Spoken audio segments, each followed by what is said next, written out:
Telugu Desam party నేతృత్వంలో కూటమి అధికారంలోకి వచ్చి వచ్చిన తర్వాత టీడీపీ ఘనంగా నిర్వహించుకోబోతున్నటువంటి మహానాడు కడపలో.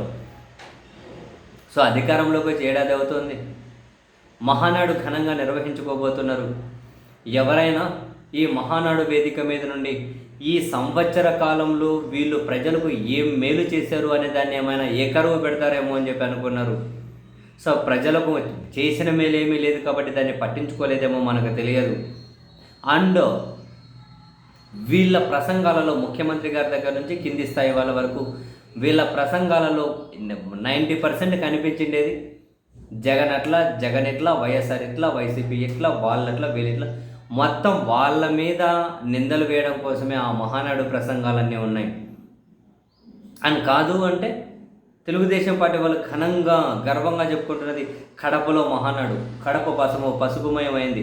అసలు కడపలో మహానాడు నిర్వహించుకోవడమే మనం సాధించినటువంటి అతిపెద్ద విజయంగా వాళ్ళు ప్రచారం చేసుకోబోతున్నారు. కడప గడ్డ మీద పసుపు పండగ అని, కడప గడ్డ మీద మేము మహానాడు నిర్వహించుకోబోతున్నాం. దీన్నే బ్రహ్మాండంగా ముఖ్యమంత్రి గారి నుంచి ప్రొజెక్ట్ చేసుకోవడానికి ఉపయోగపడుతుంది. వాళ్ళ పార్టీ నాయకులు అది గర్వంగా ఫీల్ అవుతూ ఉన్నారు. కాదంటే వైసీపీ మీద, జగన్ మీద వ్యతిరేక వ్యాఖ్యలకి అధికారంలోకి వచ్చారు. ప్రజలకు ఏం చేశారు, రాబోయే రోజులు ఏం చేస్తారంటే మళ్ళీ సూపర్ 6 చదువుతూ పోతూ ఉన్నారు. అసలు ఒక ఫస్ట్ రోజు అయితే కనీసం దీనికి ఒక దిశ ఉన్నట్లు డెవలప్మెంట్ రిలేటెడ్, ఆంధ్రప్రదేశ్ ప్రయోజనాలు రిలేటెడ్, ఆంధ్రప్రదేశ్ ప్రజల కోణంలోనే ఏం కనిపించలేదు.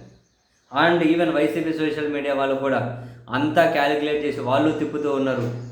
మొత్తం మహానాడులో జగన్మోహన్ రెడ్డి గారి గురించి, వైఎస్ఆర్ గురించి, మొత్తం ఈ చంద్రబాబు నాయుడు గారు వాళ్ళ అగ్రనేతలతో కూడిన టీం ఎవరి పేర్లు ఎక్కువ ప్రస్తావించారంటే జగన్ అనే పేరు 507 సార్లు వినిపించిందట, వైఎస్ఆర్ అనే పేరు 212 సార్లు వినిపించిందట, వైఎస్ఆర్ కాంగ్రెస్ అనే పేరు 78 సార్లు, సాక్షి అనే పేర్లు 18 సార్లు. సో జగన్, వైఎస్ఆర్ కాంగ్రెస్, సాక్షి, ఈ 4 పేర్లు మొత్తం మొదటి రోజు 805 సార్లు వినిపించాయట. ముమ్మాడికి నిజం.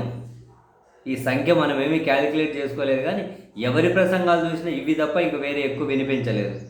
అదే సమయంలో ఎన్టీఆర్ అనే పేరు 83 సార్లు, తెలుగుదేశం పార్టీ అనే పేరు 161 సార్లు, చంద్రబాబు అనే పేరు 117 సార్లు, మొత్తం 461 ఎన్టీఆర్, తెలుగుదేశం పార్టీ, చంద్రబాబు ఈ 3 పేర్లు 461 సార్లు వినిపిస్తే జగన్, వైఎస్ఆర్ కాంగ్రెస్, సాక్షి ఈ 4 పేర్లు 805 సార్లు వినిపించాయట. వాళ్ళు వైసీపీ వాళ్ళు స్ప్రెడ్ చేస్తూ ఉన్నారు. దీన్ని బట్టి చెప్పండి ఎవరు విఫలమయ్యారు, ఎవరు సక్సెస్ అయ్యారు, ఎవరికి భయపడుతున్నారు అని వాళ్ళు ఫుల్గా సర్క్యులేట్ చేసుకుంటూ ఉన్నారు.